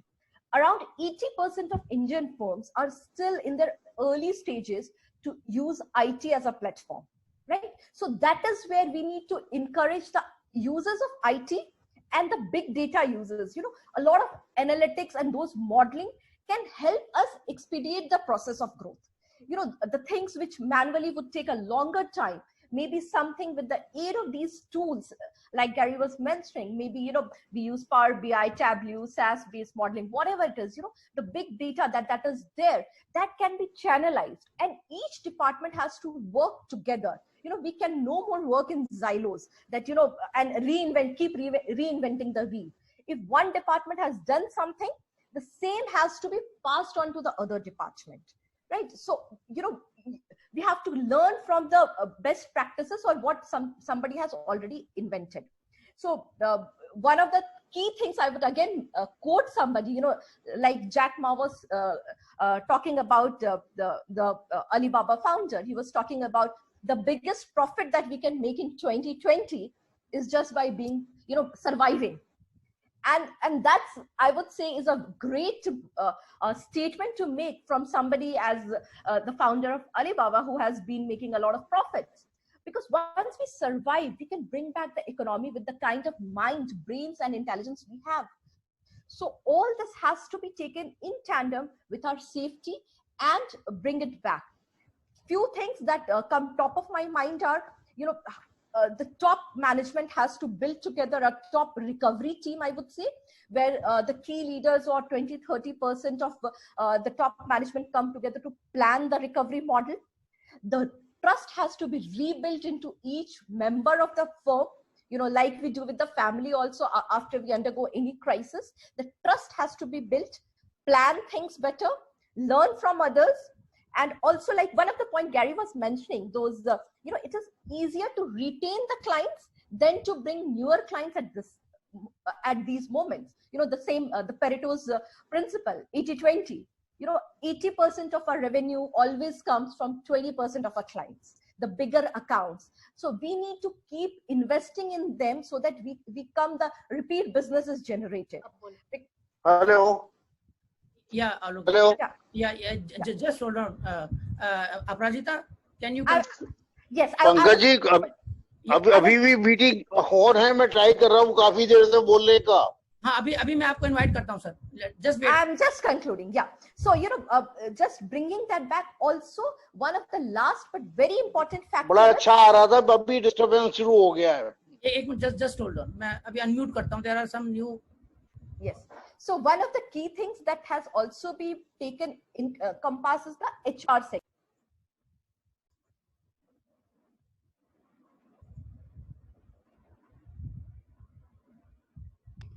Workforce has to be replanned and put into the core business. So that in a nutshell would bring together the entire thing on a very recovery model that I would suggest. Okay, thanks Aparajita for sharing your perspective. Now I am also, before I invite CA Sandeep Mittal, CA Virag Shah, I have two, three more invitees who are expert in their area. So first I invite Mr. Alok Agarwal. He has been very good corporate experience while working in top positions in different corporates, and he is also ex-president of Noida Management Association. Alok, I'm just unmuting you.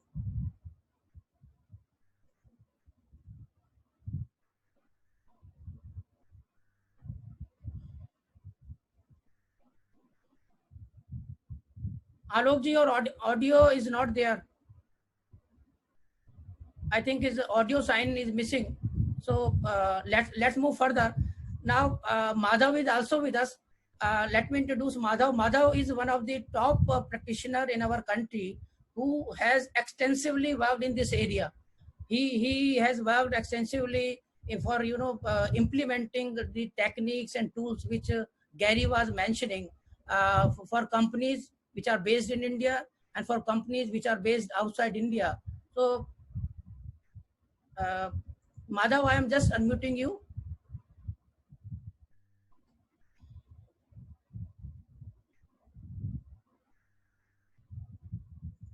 Yeah, Madhav.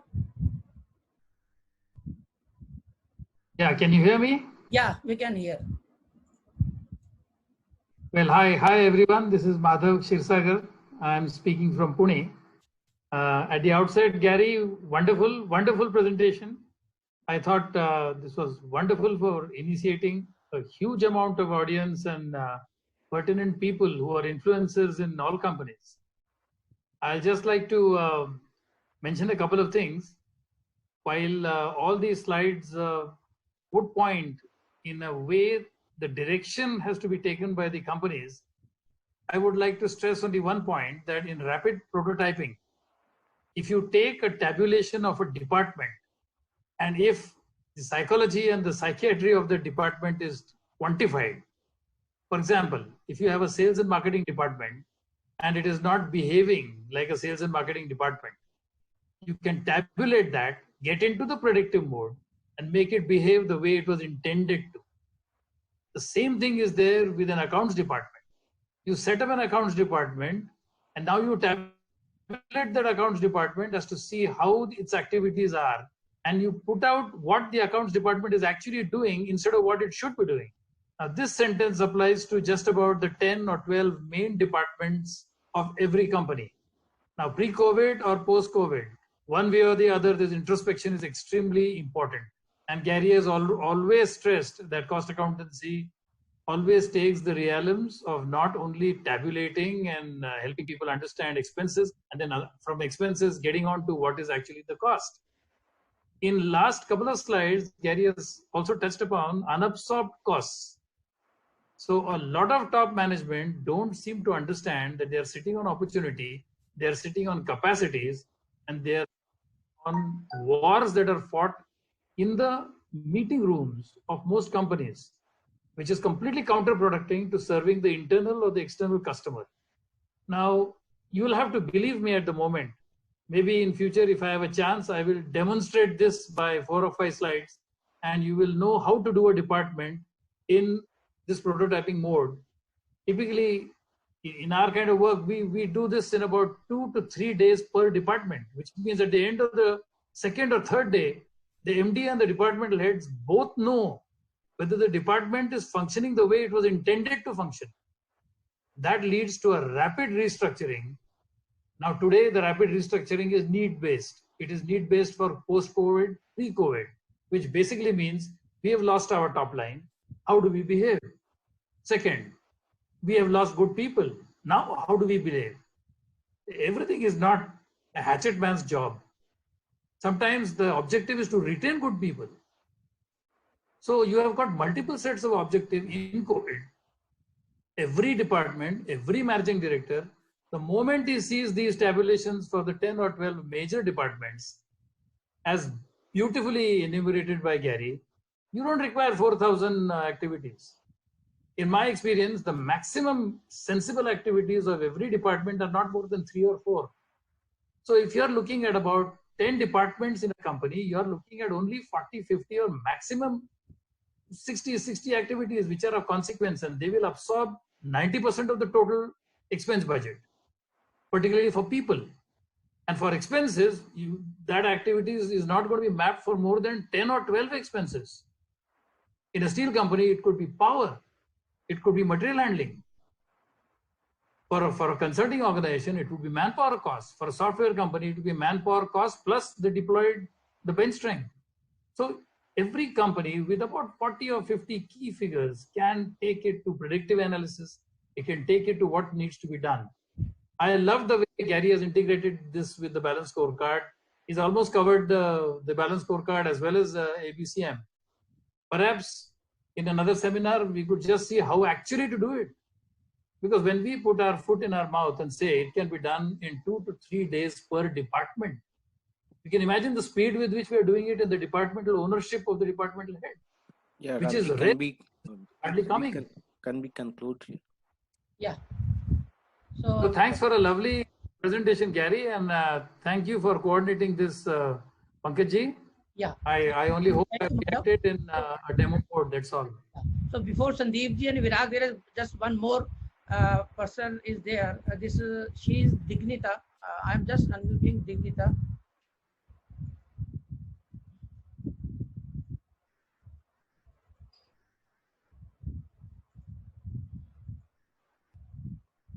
Dignita, can you unmute yourself?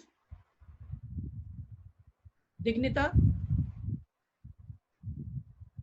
Dignita Mukherjee, can you unmute yourself?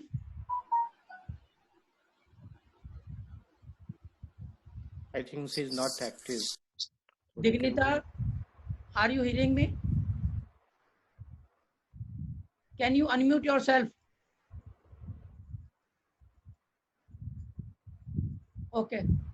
Then I think Sandeep ji, you can summarize. Sandeep ji is a chartered accountant by profession, and he's also having some perspective from the industry side, because he is also leading a holistic group, a leading company in Monogram in India, and he's the CFO there, and he's holding quite a top level positions for quite a long time, and he's also secretary of Noida Management Association, and has been instrumental to bring a lot of innovation through his thought. So I would request CA Sandeep ji to just summarize the session, and then I will call CA Virag with concluding remarks to close the session. Yes, Sandeep ji. Thank you, Pankaj ji. Thank you, Pankaj ji, for giving such a beautiful introduction for myself. I highly obliged for you. And you are also very, very well esteemed member of our association, very learned member of our association. We are delighted to be part of this event hosted by you. I will just summarize my views about this very briefly. Actually, there is a big question in front of everybody, that what is going to happen when this pandemic is going to end? At the end, what is going to happen? Nothing will be the same. I mean, at the end of this pandemic, nothing will be same as it was earlier. Everything is going to change. All the strategies, whatever the managements have devised for their enterprise have changed. They are going to fail in future, actually. So this is a very challenging time for each and every industry, for each and every person, be it an industrial organization, be it a consulting, be it a IT company. Every industry is going to face a big challenges in future. Now, what is going to how we should take this pandemic scenario? Basically, what I feel is what you, Mr. Pankaj has in the beginning itself mentioned, that we must take this episode as a opportunity. I mean, a better time to an opportunity to look back into the past, understand our mistakes, understand our flaws, and try to correct them in the future. In the future strategy, I tell you, in the future, nothing is going to be the same. All the strategies are going to be changed. A fresh look is required to be taken for each and every decisions, whatever the management has taken in the past. Nothing is going to be true. New budgets are to be prepared. Like Mr. Gary has insist upon and shows various aspects of the budget making also. Like we have to go somewhere into the zero-based budgeting process. New planning is required for the marketing departments. Marketing departments are to be re-engineered for the new challenges in the market itself. New supply lines are to be developed. New vendors are to be developed. New agreements have to be executed by the vendor. Old agreements will not be longer valid. Basically, all have become useless. All the older agreements have become null and void. Basically, like we were just up till now, we in all the agreement force majeure clause was coming, and it was coming like it. I mean, it has to be there, like something like this. But now it has become a reality. I mean, now we have understand that how the force majeure clauses are being implemented in the organizations. We understand the importance of that clause in this pandemic situation, basically. Now, performance management systems have to be evaluated for the employee, for the enterprise, for the department, for each and every area of the operation. Performance management systems are to be re-evaluated. So basically, what Gary was showing to us in the slides, in the beginning, it was something like as if we are just going into some textbook or something like theoretical studies we were doing. But basically, this is the time to live into the basics of the things. Gary was able to show us the basics of each and every challenges, and those challenges are to be applied into the real life in the coming year after this pandemic ends. So this is very useful information shared by Mr. Gary on these challenges. Besides this, I will just very briefly narrate about this. About this Manoj. Mr. Manoj have been able to just give a very wiseful industry perspective. Aparajita has given a very useful insights into the women's side of this pandemic. I will just I liked one thing about her address. She mentioned about 60 hours working. I tell you, this 60 hours working is not possible without the cooperation of the women in the house. In this pandemic, the women in the house have shown, and they have been able to manage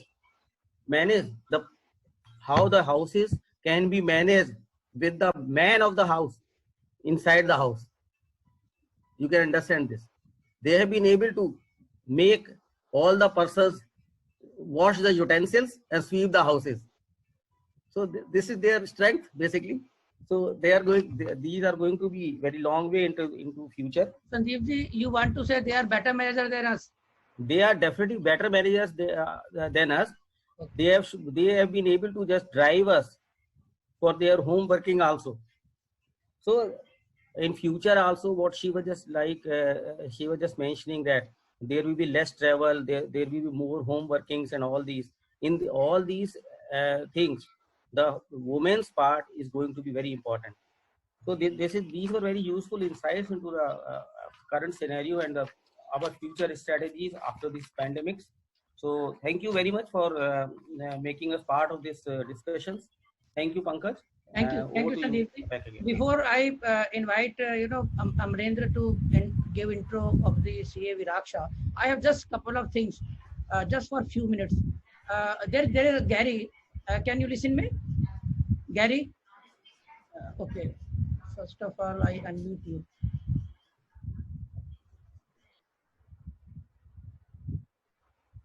I unmuted myself.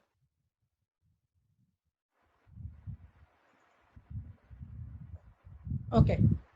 So there is a question from Mr. C.S. Mishra. He is Executive Director of Noida Management Association. He has raised one question for you, that in the current context, the startups, the small business owners, they are getting more challenges comparing to little bigger organization or mid-sized organization. So what is your take for those business owners who are very small business owners running very, initial kind of organization with few people? So what is your take, your advice for such organization? Am I understanding you? You mean my advice for a small business like 25 or? Yes, for small business owners who are not as big, because traditionally whatever tools and techniques we discussed today, the conventionally they are useful for little matured or little bigger organizations. But what about some startups, some entrepreneurs which are just in a very starting phase, and now due to this crisis they are facing more challenges for their businesses comparing to other one who are little mature, little established? Okay. If it's an ongoing small business, let me start with them. I think the EPM methods are universal. People say, how large do you need to be? And I say 25 employees. I mean, especially if you got complexity, KPIs, you got to know what your profit margins are. Startups, that's just not my expertise. I think when you're a startup, you got to be doing all sorts of other things to, get the business launched. It's like having a baby, I think, but so that may not be the answer that you wanted. I don't think a startup is prepared to use these EPM processes. Okay. But once they're going, once you get to 25 or 30 employees, you need some systematic way. And that's what EPM is. EPM is really a systematic way of managing, especially the strategy map and the KPIs that you got to be measuring. Okay, thank you, Gauri. So now I want to just give one advantage to Mr. Shankar Narayan, because he was early joining of our session. So by that privilege, Shankar, I'm just unmuting you. If you would like to add something, let me unmute you. So yeah, Shankar, because you are early joining of the session, so I'm giving just one advantage to you, that if you have some thought, you can also share. So I would say first of all, thanks for just hold on. First of all, give your brief intro. Right. So my name is Shankar. I'm basically a finance consultant. I moved into the consulting role 2 years back. And prior to that, I've been working with the corporate, primarily GE, HUL, as well as L&T, etc. So particularly this Mr. Gary's session was a good eye-opener in terms of, because they're going back to the basics of activity-based costing and its importance, particularly in the given scenario.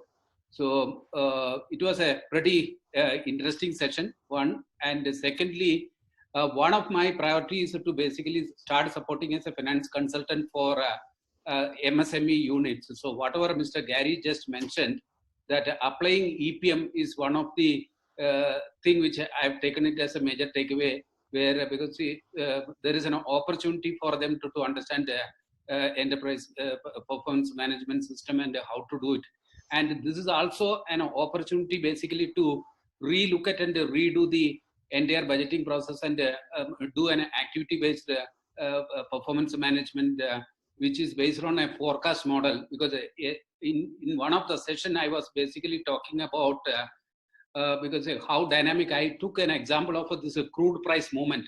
So how when you restart this after this COVID-19 scenario, the key thing is how you will be able to manage your activity based on an ongoing external environment and dynamics. So that will be the key thing, particularly on a de-risking on supply chain related activity. How you do dynamic pricing when the external environment will be keep changing on an ongoing basis. So this EPM methodology and the detailing what Mr. Gary has mentioned, it will be pretty useful for me to start supporting MSME units, micro, small, medium enterprises, I mean.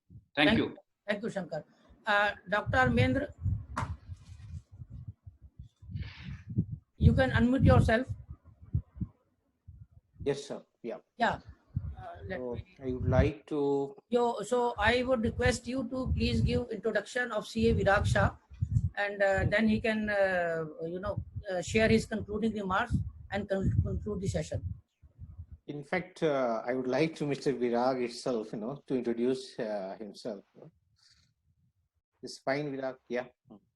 Yeah. So wonderful session first, and thank you to Amarendra ji for organizing. Virag, sorry, I'm intervening you. Amarendra, can you just share a brief intro of him, because he's from Bangalore, so it will be great if you can share a brief intro. It's okay. I mean, I will introduce myself. There is no issue.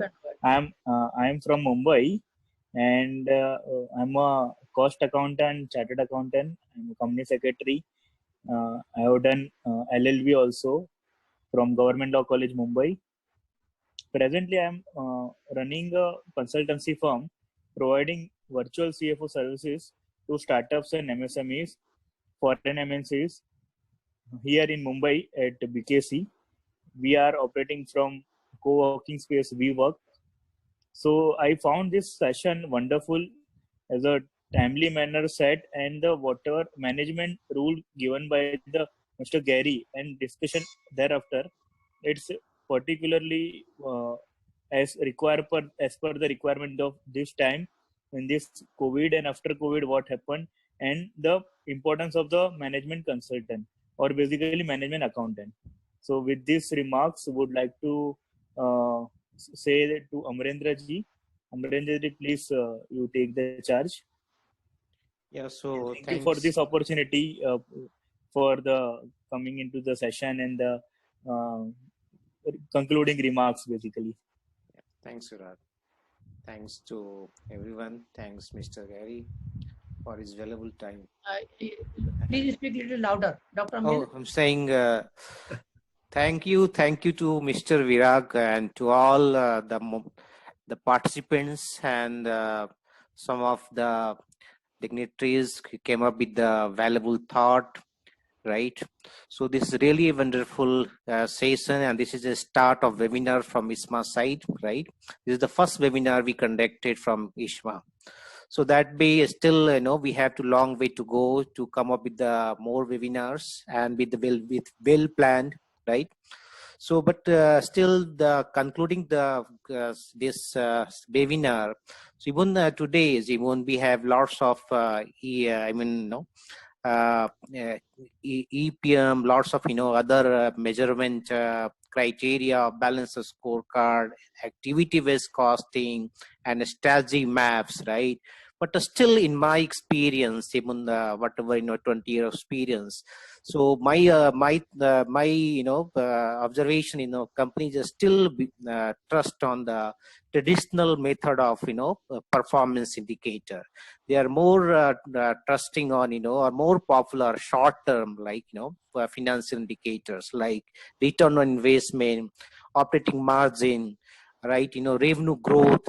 So I mean, what I'm saying, that today's companies fail not only to introduce new measures, for example balance scorecard, strategy maps, to monitor new goals and process, but also to question whether or not their old measures are relevant to the new initiatives. So that is one thought here.